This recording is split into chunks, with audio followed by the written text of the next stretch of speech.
Hey, good evening, everybody. We're going to take a look at Blackrock, Ukraine, Zelensky, Starmer, the parasitic corporate entities in alliance with the oligarchs to carve up the country and profiteer from it, as well as how they steal land from farmers in the UK.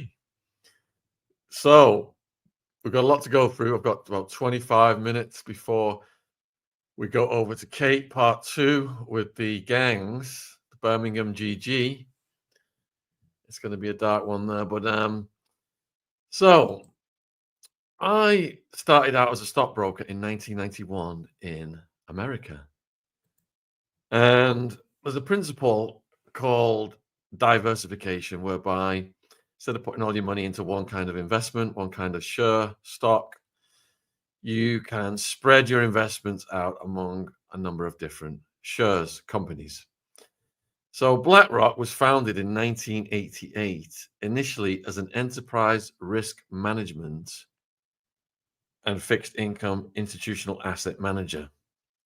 So they started just 3 years before I started in the stock market. So basically, you could put so much money, give it to BlackRock, and they will spread that out for you across a number of investments. In theory, that is the simplification of what they do. But they've grown so huge that they are now able to influence world governments. BlackRock was founded in 88 by Larry Fink, Robert S. Capito, Susan Wagner, Barbara Novick, Ben Golub, Hugh Fratner, Ralph Schlotzstein, and Keith Anderson, to provide institutional clients of asset management services from a risk management perspective. And then it has just grown to become this absolute monster with assets under management. Let me see, revenue.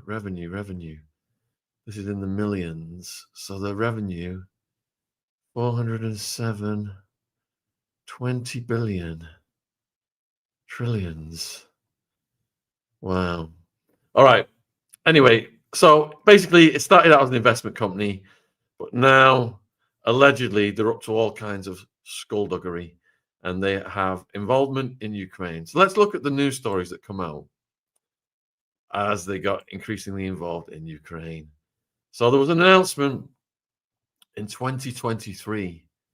Zelensky, BlackRock announced new investment initiative to rebuild Ukraine out of the kindness of their hearts. They will coordinate investment in rebuilding Ukraine's economy, Kyiv announced. Following a meeting between Zelensky and BlackRock CEO Larry Fink, the government confirmed that the Wall Street titan agreed to coordinate the efforts of all potential investors and participants in the reconstruction of our country. As a result of the agreement, BlackRock will channel capital into multiple sectors of the Eastern European country's economy. Since this initial meeting, discussing the transfer of public and private investments into Kyiv, the two sides have been working on a comprehensive project advising the government on how to structure the nation's reconstruction funds. So remember in the beginning, they were just taking money from investors, spreading it across a portfolio of assets, diversification. Now they're advising the government of Ukraine on how to structure the nation's reconstruction funds. In November, the Ukrainian Ministry of Economy and BlackRock Financial Markets Advisory signed a memorandum confirming the plan. BlackRock will advise the MOE on establishing a roadmap for the investment framework's implementation, including identifying design choices for the envisioned setup, structure, mandate, and governance. So they've got 8 trillion, or they did have 8 trillion under management in 2023. Wow. So this agreement came after Zelensky visited Washington to meet with Biden, and the House approved a 45 billion aid package for Ukraine. aid. Don't forget, everything's an Orwellian inversion. Aid equals theft. In his speech, Zelensky thanked the American people for the money, I'm sure he did, calling it an investment rather than charity. Your money is not charity. It's an investment in the global security and democracy that we handle in the most responsible way. Yeah, right. So, while speaking at the Ukrainian Infrastructure Forum in London, the Deputy Minister of Economy predicted that Ukraine would eventually become one of the best in the world in terms of opportunities for investors following the war.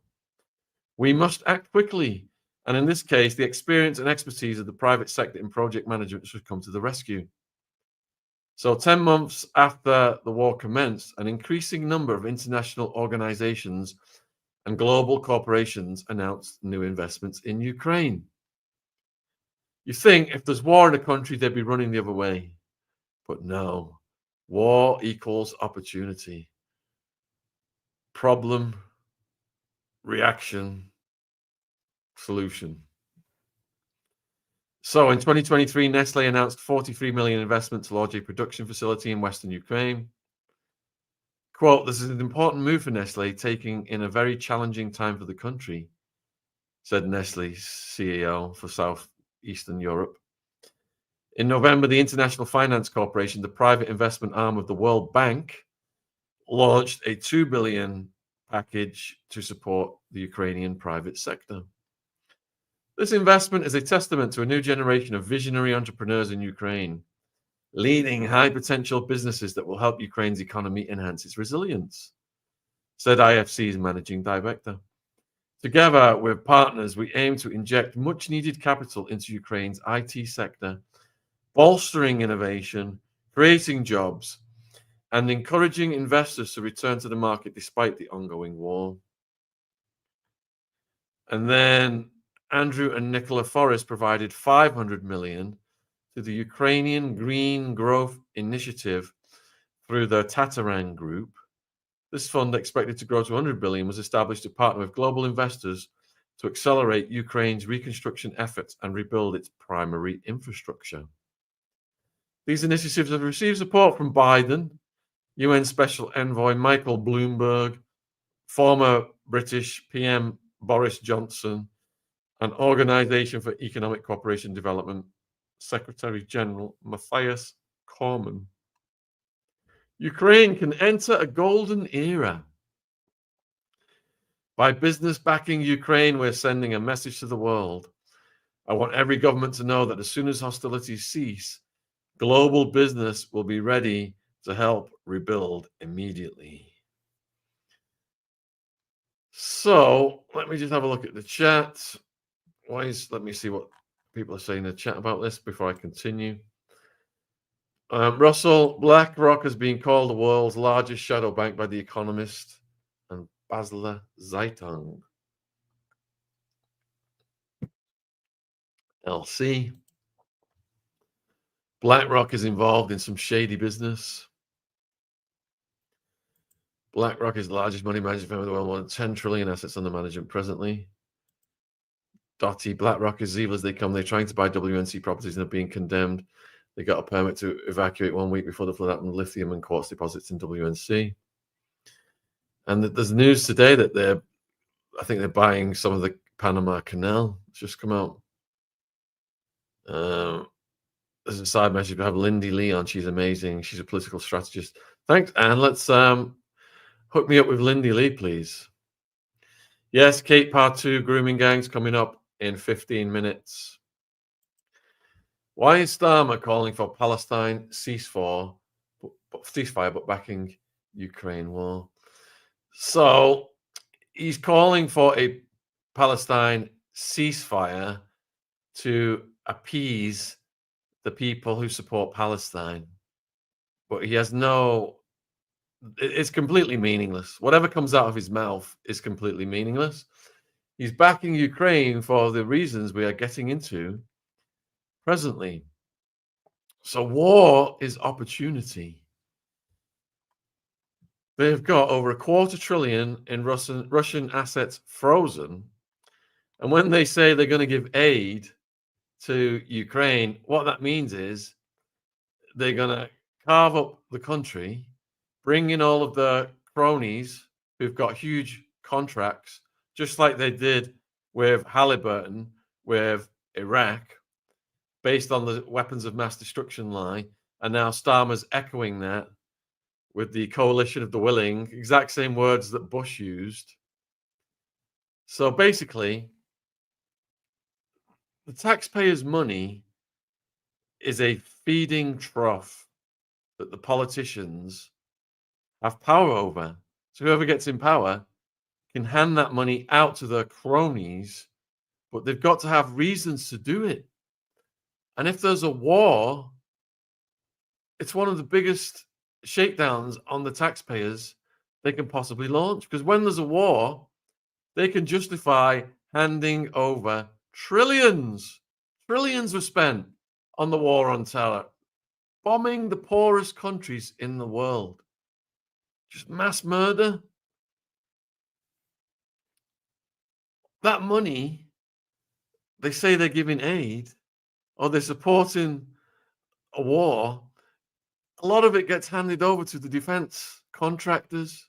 And then the defense contractors give it back to the politicians in the form of political contributions. So you may be wondering why both political parties support war, or prior to Trump, that is. Because they want to get these political contributions from the defense contractors. It's just one big money go round. Why have all of the parties in the past supported private prisons? Why have they supported Big Pharma? The political contributions to the private prisons are in the tens of millions a year. I can't even imagine what they are from Big Pharma. It's got to be mind-boggling. So they need a crisis, a war, a pandemic, whatever it is, to justify handing billions, if not trillions, over to their cronies in the form of government contracts. And then their cronies kick back with political contributions. And that's what keeps these people in power. Now, the Europeans have got over $250 billion Russian assets frozen since it all kicked off in Ukraine. And they are slobbering over that money right now, offering aid to Ukraine, paid for by the frozen Russian assets. That's one of the scams that they're running right now. But with BlackRock, it gets a hell of a lot more sinister. And we're going to get to that because I've only got 10 minutes left. In my opinion, who's more corrupt, Russia, Ukraine, or both? Corruption is part of human nature to shell. But in this case, it's just so blatant what Keir Starmer's doing. If you go on his Twitter, he's just announced, because he announced he's sending another $2 billion for missiles for Ukraine a couple of days ago. Signed a 100-year deal with them last month. $3 billion a year he's going to put in for the next 10 or so years. He's just kiss-assing Zelensky all over the place. Because it's so blatant. If you go on Keir Starmer's Twitter, today he's announced he's going to invest £1.5 billion, almost $2 billion, in England. In England. And if you read the small print, you know that's not going to happen. It's just PR. He can't even afford to protect UK borders, but he's more concerned about Ukraine and Ukraine's borders. While people like me have moved away from London to a safer part of the country, it's completely out of control. He's letting this country just go. It's just rotting away by this corrupt bureaucrat who's got no charisma, nothing. You look at his face, a worm has got more expression on Starmer's face than Starmer's got. He's just a lackey for these corporations and the globalists who are part of the woke agenda. So Andrew Gold recently interviewed Liz Truss, and he said to me, she was former prime minister. People may not have heard of it. It was so short-lived. She was so irrelevant. But he said to me, what would you ask her? And I said I would ask her about the vested interest, about the lobbyists, how that is used to control government policy around the world. Anyway, her response, this is from a former prime minister, is that elite technocrats, let me just double check what I sent this to Andrew Gold after I watched it. Elite technocrats have co-opted government policy. Yeah, she said a group of elite technocrats have co-opted the governments around the world, including the UK government. That's from a former prime minister, folks. And they say we're crazy, saying there are people operating in the shadows, trying to control governments to run the world. She said to him, a group of elite technocrats have co-opted the government. And they are the technocrats backed by Soros. He's part of the mix. They've got the woke agenda that Trump is reversing. Saddam is a dangerous man offering up our troops to join the Ukrainian war. That's it. So he's saying it's all about supporting freedom. I care about the people of Ukraine. If he cared about the people of Ukraine, he would be going for a peace deal right now. What war has not ended with a peace deal, with a negotiation? Russia has got unlimited resources to keep fighting, and they will keep fighting as long as Starmer and his evil cabal prop Zelensky up with more and more weapons. But because they're getting kickbacks on all of the weapons sold, given to Ukraine, it's a huge, just massive shakedown that he's doing. All right, I'm going to go to the next Blackrock story here. So I started out talking about how Blackrock got involved in Ukraine. And then that was in 2023. And then a year later, another news story came out. Ukraine Reconstruction Bank. Whoops, let me just refresh this. It's got too many pop-ups on it. Ukraine Reconstruction Bank eyes near 1 billion in committed capital. This is in Davos. Ukraine Reconstruction Bank being set up by Kyiv with help from BlackRock and JP Morgan Chase now has at least $500 million in committed capital and could be ready to launch in 5 to 6 months with close to 1 billion. We have at least 500 million commitments, close to $1 billion, blah, blah, blah. Refers to capital like investments, debt, and guarantees in which the investor accepts higher risk for greater social impact. Kyiv engaged BlackRock and JP Morgan last year to help set up the funds. Of around 280 projects that applied to the fund so far, BlackRock and JP Morgan saw between 25 and 30 as ones that could be seriously considered. The fund could be ready for action within the year.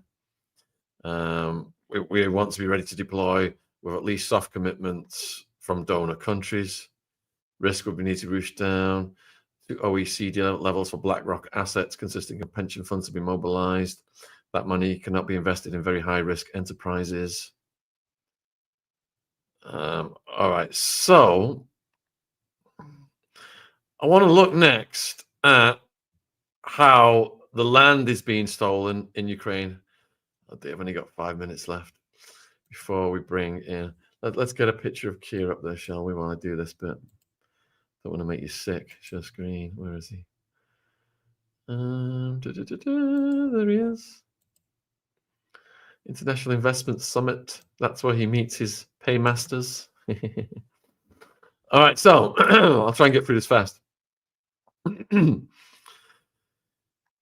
Right, so Zelensky was backed by oligarchs to get into power and the CIA. What they do then is they come up with schemes to take the land from the people. That's one of the first things they do. So the total amount of land controlled by oligarchs, corrupt individuals, and agribusinesses is over 9 million hectares, which is now 28% of Ukraine's arable land.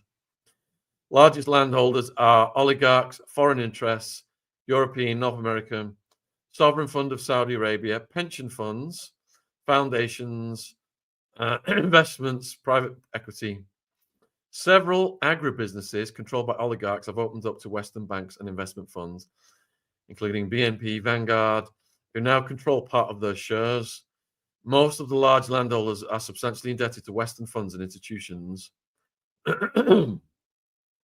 So, Financing Ukraine is tied to a drastic structural adjustment program that has required austerity and privatization measures, including the creation of a land market for the sale of agricultural land. Zelensky put the land reform into law in 2020 against the will of the public, the mass majority of the public, who feared it would exacerbate corruption and reinforce control by big interests. This is exactly what's happened. Large landholders are securing massive financing from Western institutions, but Ukrainian farmers, essential for domestic food supply, have received virtually no support. Yes, so much for helping the locals, eh? With the land market in place, the difference of treatment is leading to more land consolidation by large agribusinesses. So the whole country's getting chopped up and given to the large corporations. All right, so the war has been at the center stage of foreign policy and media reports since 2022. Little attention, however, has been given to who controls the agricultural land, because Ukraine was known as the breadbasket of Europe. With 33 million hectares of arable land, Ukraine has large swathes of fertile farmland, some of the largest in the world. So misguided privatization and corrupt governance since the early 1990s have concentrated lands in the oligarch class, 4.3 million hectares, etc. And prominent investors, including Vanguard, BNP, Goldman Sachs, these guys are all in there now, taking control of the land. And the international financing is directly... So the international financing that Keir Starmer is doing is directly benefiting oligarchs who are facing charges of fraud and corruption, foreign firms, and firms associated as shareholders or creditors. Ukrainian farmers are operating with limited amounts of land and financing, and they've been reduced to being on the verge of poverty. These farmers are receiving no support from the government. The Partial Credit Guarantee Fund established by the World Bank to support small farmers is only 5 million, a negligible amount compared to the billions being given to the large agribusinesses. They're totally getting shafted, folks.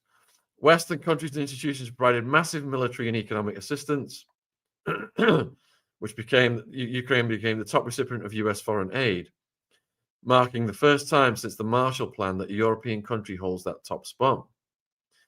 The US, by 2022 December, had given 113 billion to Ukraine, including 65 billion of military aid, and USAID 58 billion. Wow. All right, you guys get the picture. I could go on a lot more about that, but we've got Kate coming in next for Grooming Gang Survivor Part 2. And stay tuned, folks. I'm going to end this one and go right over to Kate. And it's going to be a really hard-hitting story. So get ready. And if you've got questions, that would be great as well. Thanks for tuning in, guys. Take care.